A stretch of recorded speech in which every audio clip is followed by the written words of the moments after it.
Hi friends, Mahanadi சீரியலில் இன்றைக்கி மண்டேக்கான episode பார்க்கலாம். புதுசாக பார்க்குறவங்களா இருந்தால் சப்ஸ்கிரைப் பண்ணிக்கோங்க, லைக்கு ஹைப்பு கொடுத்து விடுங்க. வாங்க வீடியோக்குள்ளே போகலாம். நான் நேற்றுக்கே ஃபுல்லாகவே எக்ஸ்ப்ளனேஷன் கொடுத்துட்டேன். அதே மாதிரி தான் கதையை கொண்டு போனாங்க. இன்றைக்கி விஜய் பார்த்திங்கன்னா தாத்தா கிட்ட நான் கேட்குற உண்மையை உண்மையை சொல்லுங்கள் அப்படின்ற மாதிரி தான் கேட்டதுக்கு, இத்தனை நாள் இல்லாத இப்போ என்னப்பா கேட்க போகிற சொல்லு, நான் சொல்கிறேன் அப்படின்ற மாதிரி தான் ஸ்டார்ட் பண்ணுறாங்க. பார்த்தீங்கன்னா இவர் காவேரி உயிரோடு இருக்கிறாளா இல்லையா அப்படின்ற மாதிரி தான் கேட்குறாங்க. 5 வருஷம் கழிச்சு இப்போ எதுக்குப்பா அதை பற்றி பேசுகிற அப்படின்ற மாதிரி ராதா கேட்குறாங்க. உடனே விஜய் சொல்கிறாங்க, தாத்தா நான் உங்ககிட்ட கேட்குறேன், காவேரி உயிரோடு இருக்கிறாளா இல்லையா அப்படின்ற மாதிரி கேட்டதுக்கு, உடனே அன்பரஸ் என்ன சொல்கிறாருன்னா, அவள் தான் இறந்து போயிட்டாளேப்பா, இப்போ எதுக்கு விஜய் காவேரி பற்றி கேட்குற அப்படின்ற மாதிரி தான் அன்பரசு கேட்குறாரு. உனக்கு என்ன உண்மை தெரியணும், அதுதான் ஆல்ரெடி சொல்லியாச்சு, அவள் தான் இறந்து போயிட்டான்னு, திருப்பி திருப்பி எதுக்குப்பா அவளை பற்றி கேட்குற அப்படின்ற மாதிரி தான் அன்பரசு சொல்வார். உடனே விஜயோடைய தாத்தாவும் என்ன சொல்வார், அவள் தான் இறந்து போயிட்டாலப்பா, ஸ்பாட்லேயே இறந்து போயிட்டா, குழந்தைய கொடுத்துட்டு அவங்க குடும்பம் தான் கிளம்பி போயிட்டாங்கன்னு தான் சொன்னோமே, நடந்த விஷயத்த டாக்டர் என்ன சொன்னாங்கன்றதெல்லாம் கிளியராக சொன்னோமே அப்படின்ற மாதிரி தான் விஜயோடைய தாத்தா சோமு சொல்வார். உடனே பார்த்திங்கன்னா விஜய் சொல்வார், எல்லாம் பொய் அப்படின்ற மாதிரி, அப்போ இது என்ன அப்படின்ற மாதிரி தான் ஃபோனில் இருக்கிற வீடியோஸ் காமிப்பாங்க. எல்லாம் அதிர்ச்சியில் நிற்பாங்க. இவ பாப்பா படிக்கிற ஸ்கூலில் தான் காவேரி வேலை செய்கிறா. அதுலேயும் பாப்பா கிளாஸில் பாப்பா கண்டினியூஸாக 2 வாரமாக டீச்சரை பற்றி பேசிக்கிட்டு இருந்தார் இல்லைங்களா. அவள் பார்த்திங்கன்னா காவேரி தான், பாப்பாவுடைய கிளாஸ் டீச்சராகவே காவேரி தான் வேலை செய்கிறா அப்படின்ற மாதிரி தான் விஜய் சொல்லுவார். அதுக்கப்புறம் நான் அன்பரசு என்ன சொல்லுவேன்னா, ஒரே மாதிரி 7 பேர் இருப்பாங்க இல்லையா, அதில் ஒரு ஆளாக இருக்கும், அது காவேரி இல்லை, காவேரி தான் இறந்து போயிட்டாலே அப்படின்ற மாதிரி தான் அன்பரசு சொல்லுவார். காவேரி இறக்கல, அவள் உயிரோடு தான் இருக்கிறா, அப்போ இந்த வீடியோக்கு என்ன சொல்லுவீங்க அப்படின்ற மாதிரி தான் திருப்பி விஜய் கேட்குறாரு. உடனே பார்த்திங்கன்னா ராதா என்ன சொல்லுவாங்கன்னா, அப்போ நீ விஜய் காவேரி பார்த்துட்டியா, பேசிட்டியா அப்படின்ற மாதிரி தான் கேட்பாங்க. காவேரி பார்த்தியானா அப்போ உயிரோடு இருக்கிறதுக்கு உங்களுக்கு தெரியுமா, அப்போ நீங்களும் என்கிட்ட மறைச்சிருக்கிறீங்களா அப்படின்ற மாதிரி தான் ராதா பார்த்து விஜய் கேட்பார். உடனே அன்பரசு என்ன சொல்லுவார்னா, ஒரே மாதிரி 7 பேர் இருப்பாங்க இல்லையா, அவங்கள யாருன்னா பார்த்துருப்பேன், அதனால தான் அவங்க ராதா அந்த மாதிரி கேட்டாங்க, காவேரி தான் பார்த்தியா அப்படின்றது கேட்கல அப்படின்ற மாதிரி தான் அன்பரசு எதோ சொல்லி சமாளிப்பார், மழுப்புவார். உடனே விஜய்க்கு கோவம் தாத்தா கிட்ட தான் கேட்பார், தாத்தா இப்போ நீங்கள் சொல்லுங்கள், நான் பாட்டி எவ்வளோ சொன்னாங்க இறந்துட்டேன்னு, நான் பாட்டியை நம்பலை, நான் அப்பயும் உங்களை தான் நம்பினேன், நான் அப்போ கூட என்கிட்ட ஒரு வார்த்தை நீங்கள் சொல்லவே இல்லை, என்னை ஏன் இப்படி ஏமாத்துனீங்க, காவேரி உயிரோடு இருக்கிறாளா இல்லையா, இப்போ தாத்தா நீங்கள் சொல்ல போகிறீங்களா இல்லையா அப்படின்ற மாதிரி தான் கேட்பாங்க. இவர் சோமு பார்த்திங்கன்னா ஆமாம் உயிரோடு தான் இருக்கிறான்னு நடந்த விஷயத்த ஹாஸ்பிட்டலில் நடந்த விஷயத்த அத்தனையுமே ஃபுல்லாகவே எக்ஸ்பிளைன் பண்ணுறாரு.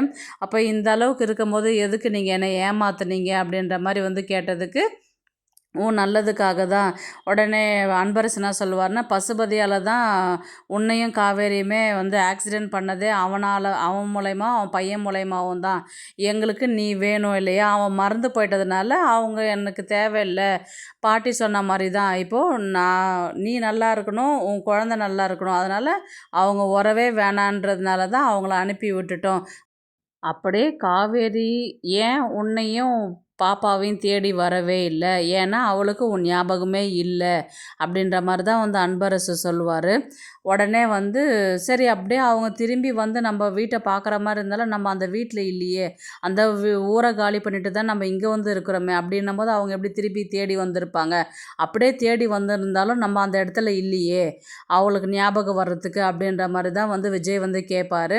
உடனே அன்பரசு என்ன சொல்லுவார்னா, உடனே ராதா என்ன கேட்பாங்கன்னா, அவளுக்கு உன் ஞாபகம் வந்திருந்தா அவள் கண்டிப்பாக உன்னை தேடியும் பாப்பா தேடி வந்திருப்பா இல்லையா, அப்போ வரவே இல்லைன்னா அவளுக்கு உன் ஞாபகமே இல்லாத பொழுது அவள் எப்படி உன் கூட சேர்ந்து குடும்பம் நடத்துவா அப்படின்ற மாதிரி சொன்னதுக்கு விஜய் கோவப்பட்டு கத்துவா, என்ன தான் இருந்தாலும் என் பொண்டாட்டியை விட்டுட்டு நான் சந்தோஷமாக இருப்பேன்றது நீங்கள் எப்படி எதிர்பார்த்தீங்க, எனக்கு காவேரி தான் லைஃபு, காவேரி தான் சந்தோஷம் அப்படின்ற மாதிரி, தாத்தா உங்களுக்கு தெரியாதா, அவங்களுக்கு தெரியுதோ தெரியலையோ உங்களுக்கு தெரியாதா, நான் கல்யாணம் பண்ணிக்கிட்டு சந்தோஷமாக இருக்கிறத சந்தோஷப்பட்ட ஆளே நீங்கள் தான், நீங்களே இப்படி என்னை பொய் சொல்லி என்னை ஏமாற்றுவீங்கன்றது நான் எதிர்பார்க்கவே இல்லை, நீங்கள் இப்படி பண்ணுவீங்கன்றது நான் எதிர்பார்க்கவே இல்லை அப்படின்ற மாதிரி தான் விஜய் பேசுவார்.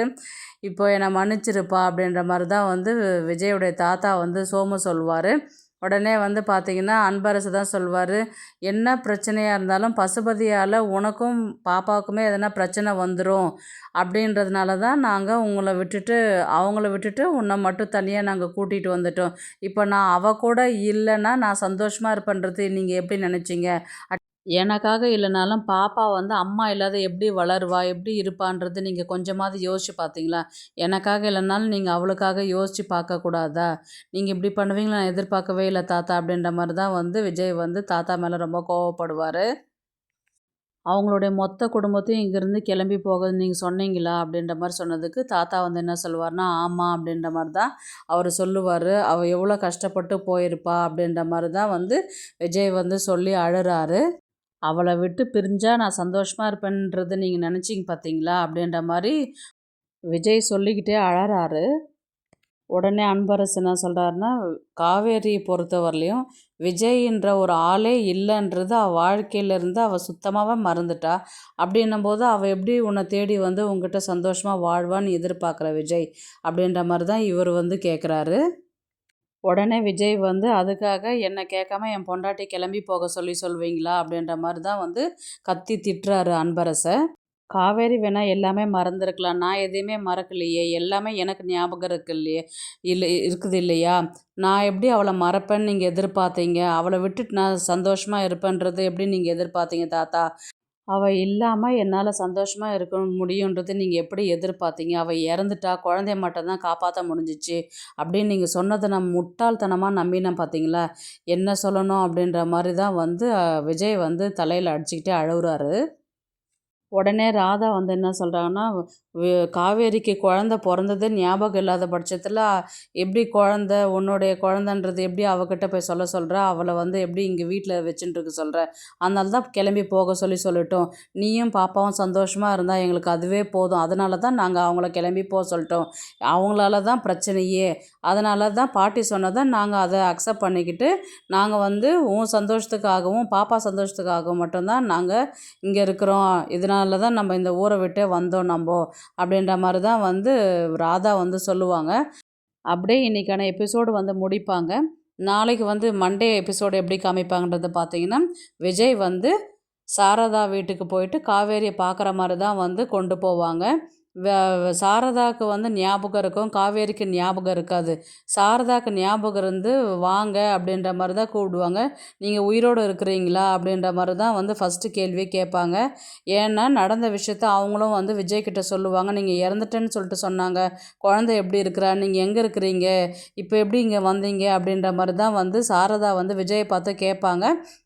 நடந்த விஷயத்தெல்லாம் வந்து இவர் வந்து சொல்லும்பொழுது சாரதாவுக்கு இவ்வளோ மோசம் பண்ணி உங்கள் பாட்டி இப்படி பண்ணுவாங்க நான் எதிர்பார்க்கவே இல்லை, என் பேத்தியை பார்க்கவும் விடலை, என் பேத்தியை பழகவும் விடலை அப்படின்ற மாதிரி தான் வந்து சாரதா வந்து விஜயை பார்த்து கேட்பாங்க. இப்போ வந்து இந்த விஷயத்தை வந்து எப்படி பேசுவாங்கன்றது பார்த்திங்கன்னா, காவேரி வந்து வீட்டு உள்ளார போகிற மாதிரியும் சாரதா வந்து விஜய் பார்த்து இந்த பேசுகிறதெல்லாம் இருக்கும்.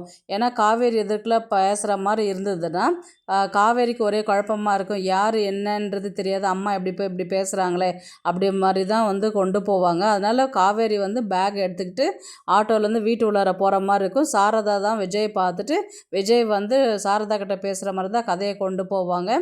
உடனே இப்படி எங்கே இருக்கிறீங்க, பாப்பா எப்படி இருக்கிறா அப்படின்ற மாதிரி, என் பேத்தி எப்படி இருக்கிறா அப்படின்ற மாதிரி தான் வந்து சாரதா கேட்பாங்க.